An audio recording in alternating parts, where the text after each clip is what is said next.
Welcome to part 2 of the APA style tutorial. In this tutorial, we will go over a few things to do and keep in mind before you actually start writing your paper. Remember that when compiling your references, you may not find an exact model for the source you used. For example, if you're using a book with more than 3 authors that was translated, you will need to combine the citation models for a translated book with a book with 3 authors. And we'll go over this in more depth later. Just know that there's no reason to panic if you can't find an exact example of your citation for a source. Also, be skeptical of the online resources that format your citations for you. A lot of the time, their citations are full of format and data errors. A computer wrote them, not a person. It's okay to use them, but you're better off not blindly accepting whatever's generated. Check everything for yourself. So what are you going to document? Document and cite anything that did not come from your head. This includes words and ideas. Remember, plagiarism is a serious crime. Beyond disciplinary consequences at Lesley and ruining your academic reputation, it is illegal and prosecutable under the law. When in doubt, cite. Again, when in doubt, cite. It is better to have too many citations than too few. Never copy words from a source without enclosing them in quotes and attributing them to a source. And never copy ideas or the gist or the overview of what someone else said without giving that author credit. Changing the words around in the text so they sound different from the original text without giving credit is definitely plagiarism. Now on to a few other things to keep in mind before you begin writing. Read your professor's instructions carefully.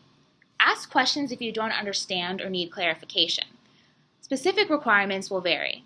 Some instructors, for example, will not want you to include an abstract, or they might want you to format your title page differently, or include a table of contents. If you need further help or guidance, remember the Writing Center is there to help you with the mechanics of your paper. And the librarians at Sherrill love to help with gathering information and finding helpful sources in the library's collection. When you're finding sources and gaining new knowledge and doing synthesis, take good notes. It may be more convenient for you not to, or you might think that you don't need to, but nothing is worse than not being able to remember where you got a piece of information. If that happens, you'll have to search through all of your sources to find where it came from so you aren't plagiarizing. Finally, do most of your research before you begin writing. Make sure you read and consider information from a variety of sources and points of view, including the most respected researchers and the best-known scholars. Don't just use sources and other people's research that support your own thesis or point of view. You have a responsibility and obligation to present a comprehensive view of your topic. Now on to one final thing.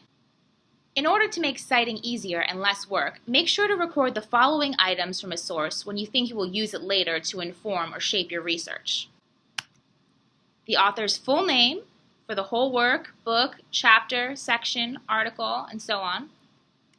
Title for the whole work, chapter, section, journal, article, etc. Page numbers.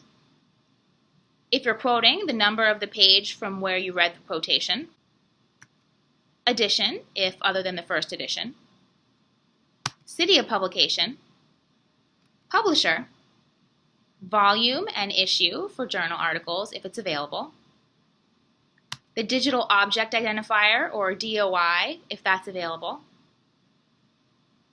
The home page RUL, or name of database and entry RUL. And the date of last update and title page for websites.